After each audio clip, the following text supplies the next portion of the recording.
In the heart of West Africa, beneath the golden sun that scorches the red earth of Burkina Faso, something extraordinary has risen from the dust, a monument not of steel or concrete, but of courage, of vision, of defiance.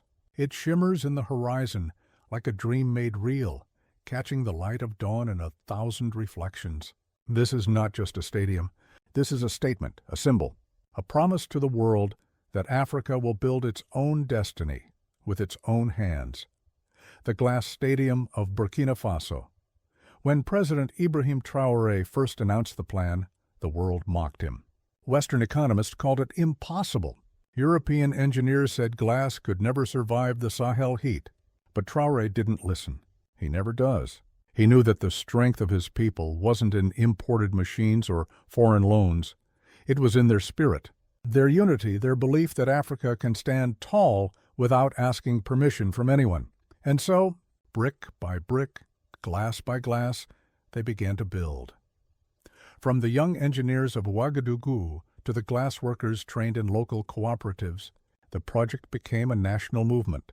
Traoré's call for sovereignty in construction echoed through every workshop, every school, every heart that still beat for Africa's rebirth. The stadium's foundation wasn't laid with foreign cement, but with local stone, carved from Burkinabè soil. The glass, transparent and strong, was made from recycled bottles collected by the youth. Even the solar panels that power the stadium were designed by students from the University of Bobo-Dioulasso. What was once called a crazy dream soon began to rise into a breathtaking reality. The structure stood as if made of sunlight and determination, a fusion of modern architecture and African symbolism.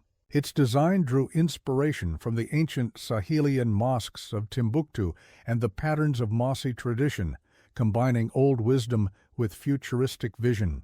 And as the transparent roof curved upward like wings of liberation, the people began to understand. This was not just a sports arena. This was a declaration of independence. Traoré's speeches during its construction were electric. He spoke not just to his citizens, but to all Africans, his voice thundering through the microphones, his words carried by the winds across deserts and rivers. They said Africa could only consume, he declared, but we create. They said Africa could only borrow, but we build. They said we are poor, but we are rich, richer than they can ever understand. In that moment, the glass stadium became more than a project. It became a revolution. Foreign investors offered money to take control of the project, hoping to attach their brands and logos, to turn Africa's victory into another product. Traoré refused every offer. We don't sell our pride, he said. We build it. He turned away IMF advisors and World Bank envoys, insisting that every part of the funding come from domestic resources, regional trade, and the sweat of the people. And the people responded. Farmers donated crops to feed workers. Artists designed murals that now cover the stadium's inner walls, images of African kings, freedom fighters, and the martyrs of anti-colonial struggle. Children sang songs of hope as the final glass panels were raised into the sunlight. When the day of inauguration came, the air felt charged, as if history itself had gathered to witness. Tens of thousands filled the seats, and millions more watched across the continent. The entire structure gleamed under the African sun, like a mirror reflecting the soul of a continent reborn. As Traoré stepped onto the podium, silence fell. He looked up at the glass arches towering above him, a reflection of himself, of his people, of a new Africa that refuses to bow. And when he spoke, his words carried the weight of generations, silenced by colonialism and the fire of those who refused to be silenced again. They said we couldn't build without them. They said we couldn't think without them. They said we couldn't dream without their permission. But today, we stand inside a monument built by African hands, African minds, and African hearts. This glass may be transparent, but our resolve is unbreakable. Cheers erupted, flags waved. Across Africa, televisions flickered with the image of a leader and a nation declaring independence not through war, but through creation.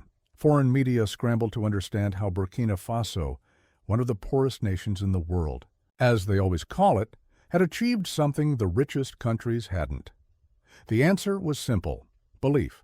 The belief that freedom is not given, it's built, and the glass stadium now stands as proof of that.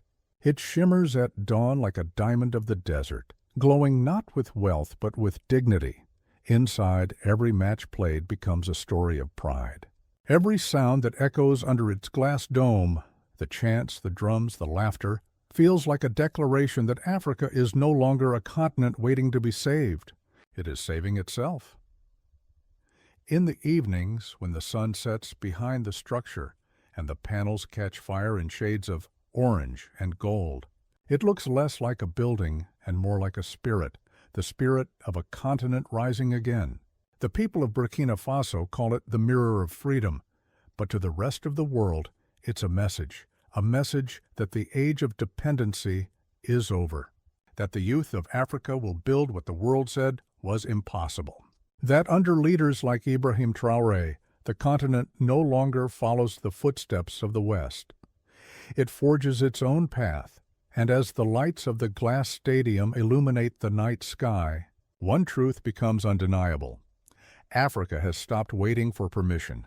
It is standing tall, transparent, brilliant, and unbreakable, because the future, like the stadium itself, belongs to those who build it with their own hands.